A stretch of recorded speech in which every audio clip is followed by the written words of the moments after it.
नमस्कार, आप देख रहे हैं इंडिया न्यूज 7। देश और दुनिया की हर बड़ी खबर सबसे पहले, सबसे तेज और सबसे सटीक। लेकिन इससे पहले वीडियो को लाइक करना बिल्कुल ना भूलें। ऊर्जा संकट के बीच सरकार का बड़ा कदम, तेल कंपनियों को 1,23,000 करोड़ की मदद। पश्चिम एशिया में जारी संघर्ष और वैश्विक तेल बाजार में बढ़ती अनिश्चितता के बीच भारत सरकार ने आम लोगों को महंगाई से राहत देने के लिए बड़ा कदम उठाया है। रिपोर्ट के अनुसार सरकार ने तेल कंपनियों को 1,23,000 करोड़ रुपए की वित्तीय सहायता प्रदान की। इस समर्थन के चलते देश में लगातार 78 दिनों तक पेट्रोल और डीजल की कीमतों को स्थिर रखा गया। सरकार का उद्देश्य वैश्विक ऊर्जा संकट का असर घरेलू बाजार और आम उपभोक्ताओं पर कम से कम पड़ने देना है, ताकि अर्थव्यवस्था और महंगाई दोनों नियंत्रित रह सके। मानसून सत्र में बीजेपी का बड़ा मिशन, 2/3 बहुमत जुटाने की तैयारी। मानसून सत्र 2026 को लेकर भाजपा ने अपनी रणनीति तेज कर दी है। पार्टी की कोशिश परिसीमन और नारी शक्ति वंदन जैसे महत्वपूर्ण विधेयकों को 2/3 बहुमत के साथ पारित कराने की है। इसके लिए क्षेत्रीय दलों के समर्थन पर विशेष जोर दिया जा रहा है। राजनीतिक समीकरण में बदलाव और कुछ विपक्षी दलों के रुख को देखते हुए भाजपा को संख्या बल बढ़ने की उम्मीद है।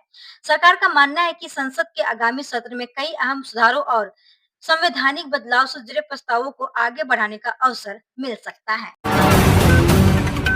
खाद सब्सिडी दोगुनी करने की मांग, किसानों को मिल सकती है बड़ी राहत। पश्चिम एशिया में जारी संकट का असर अब भारत के उर्वरक और ऊर्जा क्षेत्र पर भी दिखाई देने लगा है। बढ़ती वैश्विक कीमतों के बीच उर्वरक मंत्रालय ने वित्त मंत्रालय से खाद सब्सिडी में 100% बढ़ोतरी की मांग की है। बजट में पहले से निर्धारित 1,77 लाख करोड़ रुपए के बराबर अतिरिक्त राशि की मांग की गई है। सरकार किसानों पर बढ़ती लागत का बोझ नहीं डालना चाहती, इसलिए सब्सिडी बढ़ाने पर विचार किया जा रहा है। वहीं कच्चे तेल की कीमतों में उछाल के बावजूद उपभोक्ताओं को राहत देने के प्रयास भी जारी है। नेपाल ने भारतीय आमों पर लगाया बैन, कीटनाशक बने वजह। नेपाल सरकार ने भारत से आमों के आयात पर प्रतिबंध लगाने का फैसला किया है। अधिकारियों के मुताबिक कुछ खेपों में अत्यधिक कीटनाशक की मौजूदगी और सीमावर्ती इलाकों में पर्याप्त क्वारंटाइन सुविधाओं की कमी इस निर्णय की मुख्य वजह है। नेपाल का कहना है कि यह कदम उपभोक्ताओं की सुरक्षा और गुणवत्ता नियंत्रण को ध्यान में रखकर उठाया गया है। वहीं इस फैसले से नेपाली आम उत्पादकों को फायदा मिलने की उम्मीद है, क्योंकि उन्हें भारतीय फलों से प्रतिस्पर्धा नहीं करनी पड़ेगी। नेहरू के रिकॉर्ड की बराबरी, मोदी सरकार के 12 साल का जश्न।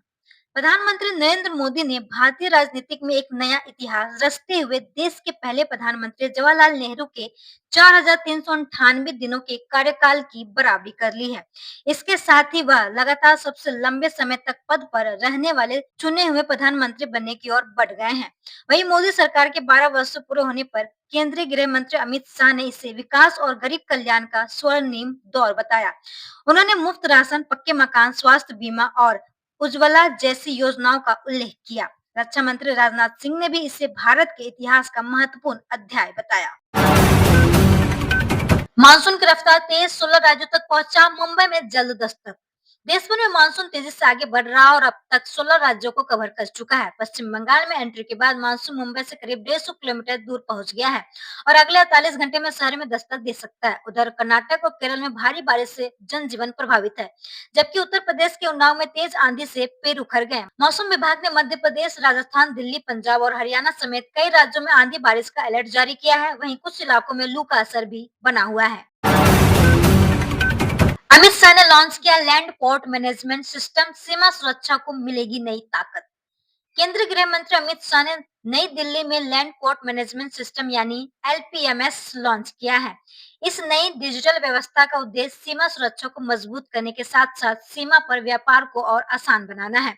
अमित शाह ने बताया कि देश में फिलहाल 15 लैंड पोर्ट संचालित है और अगले 3 वर्षों में 11 नए लैंड पोर्ट विकसित किए जाएंगे। उन्होंने कहा कि डिजिटल प्लेटफॉर्म के जरिए विभिन्न एजेंसियां रियल टाइम डेटा साझा करेगी, जिससे कागजी प्रक्रिया कम होगी, समय बचेगा और सीमाओं पर सुरक्षा तथा व्यापार दोनों को गति मिलेगी।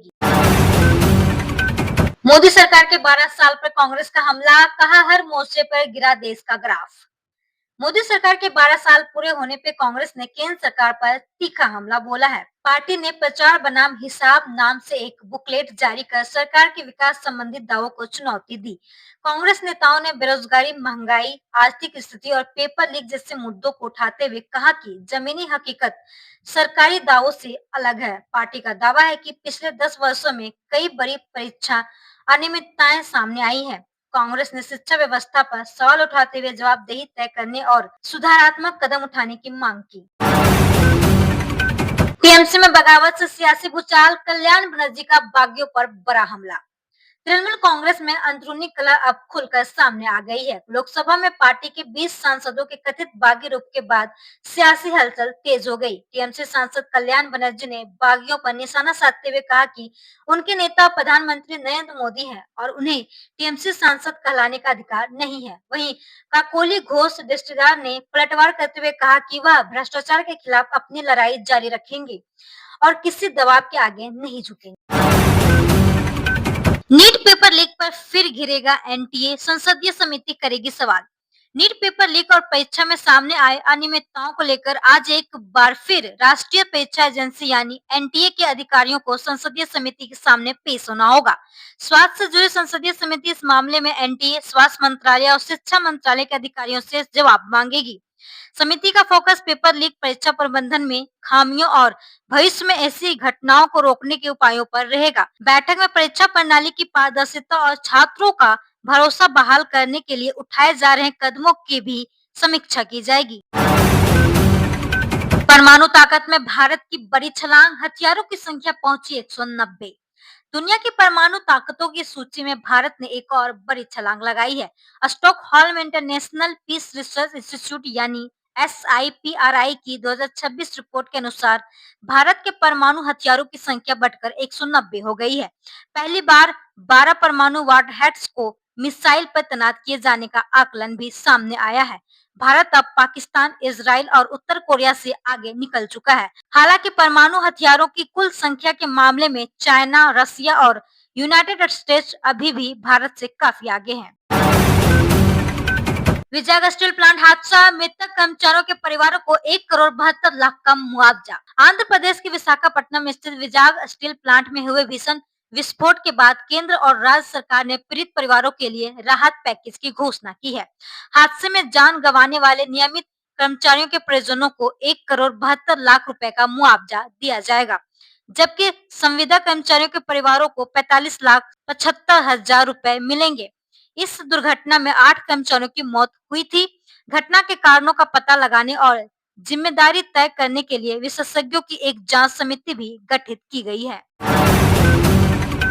सीबीएसई की त्रिभाषा नीति पर सुप्रीम कोर्ट में चुनौती, भाषा थोपने का आरोप। सीबीएसई की त्रिभाषा नीति अब सुप्रीम कोर्ट पहुंच गई है। 9वीं कक्षा के छात्रों के लिए 2 भारतीय भाषाओं सहित 3 भाषाएं पढ़ना अनिवार्य करने के फैसले को चुनौती देते हुए एनसीपी नेता और पूर्व मंत्री डॉक्टर फौजिया खान ने याचिका दायर की है।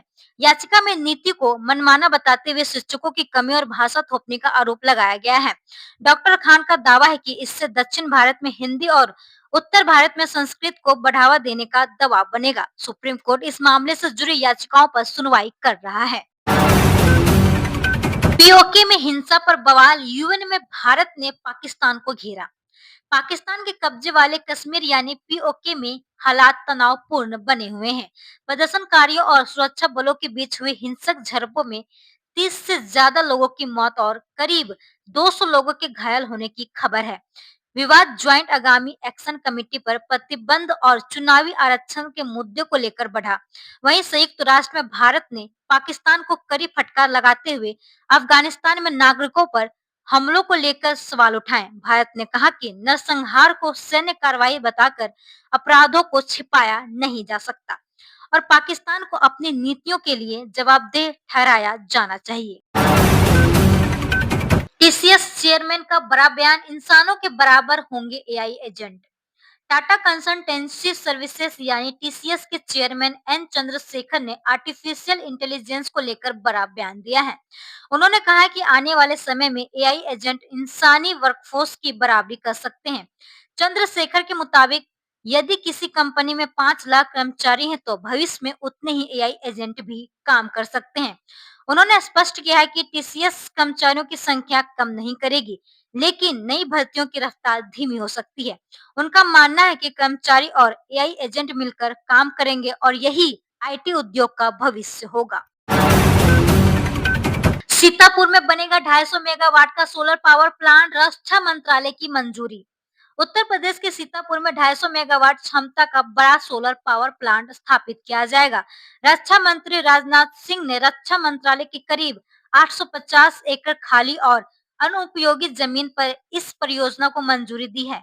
यह रक्षा मंत्रालय की अतिरिक्त भूमि पर शुरू की जा रही अपनी तरह की पहली सौर ऊर्जा परियोजना होगी। परियोजना में बैटरी ऊर्जा भंडार प्रणाली यानी बीईएसएस भी शामिल होंगी, जिससे ऊर्जा आपूर्ति और अधिक प्रभावी बनेगी। इस पहल को स्वच्छ ऊर्जा और टिकाऊ विकास की दिशा में एक महत्वपूर्ण कदम माना जा रहा है। एमपी सरकार का बड़ा फैसला, 2 बच्चों की सीमा वाला नौकरी नियम रद्द। मध्य प्रदेश सरकार ने सरकारी नौकरी से जुड़े एक महत्वपूर्ण प्रस्तावित नियम को वापस ले लिया है। मुख्यमंत्री मोहन यादव के निर्देश पर 2 से अधिक जीवित संतान वाले व्यक्तियों को सरकारी सेवा के लिए अपात्र ठहराने वाले मसौदा निरस्त कर दिया गया है। सामान्य प्रशासन विभाग ने इस विवादित प्रारूप को वापस लेने और पोर्टल से हटाने की प्रक्रिया शुरू कर दी है। अब 2 से ज्यादा बच्चे वाले अभ्यर्थी भी सरकारी नौकरी के लिए पात्र होंगे।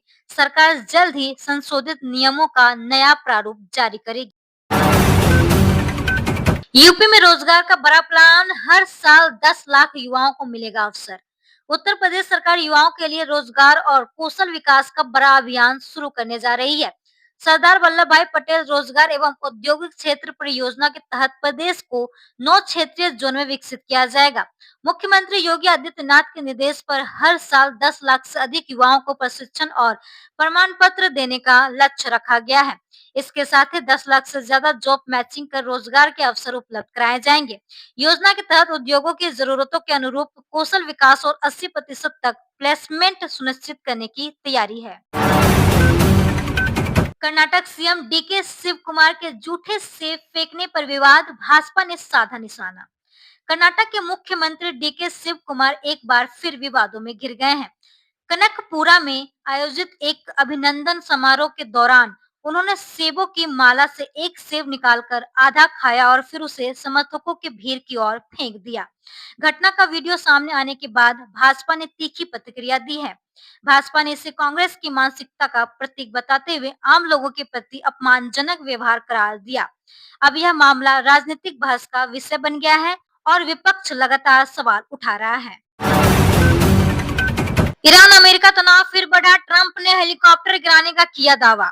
अमेरिका के पूर्व राष्ट्रपति डोनाल्ड ट्रंप ने दावा किया है कि ईरान ने हॉर्मुज जल मध्य डमरू के ऊपर गश्त कर रहे अमेरिकी अपाचे हेलीकॉप्टर को मार गिराया है। ट्रंप के अनुसार इस घटना में दोनों पायलट सुरक्षित हैं। उन्होंने कहा है कि इस हमले का जवाब देना अमेरिका के लिए जरूरी है। यह बयान उन्होंने अपने social media platform truth social पर दिया। इस दावे के बाद अमेरिका और ईरान के बीच पहले से जारी तनाव और बढ़ने की आशंका जताई जा रही है। हालांकि आधिकारिक पुष्टि का इंतजार है। खबरें जो रखे आपको सबसे आगे, ऐसे ही काम की और महत्वपूर्ण खबरें देखने के लिए चैनल को अभी सब्सक्राइब करें।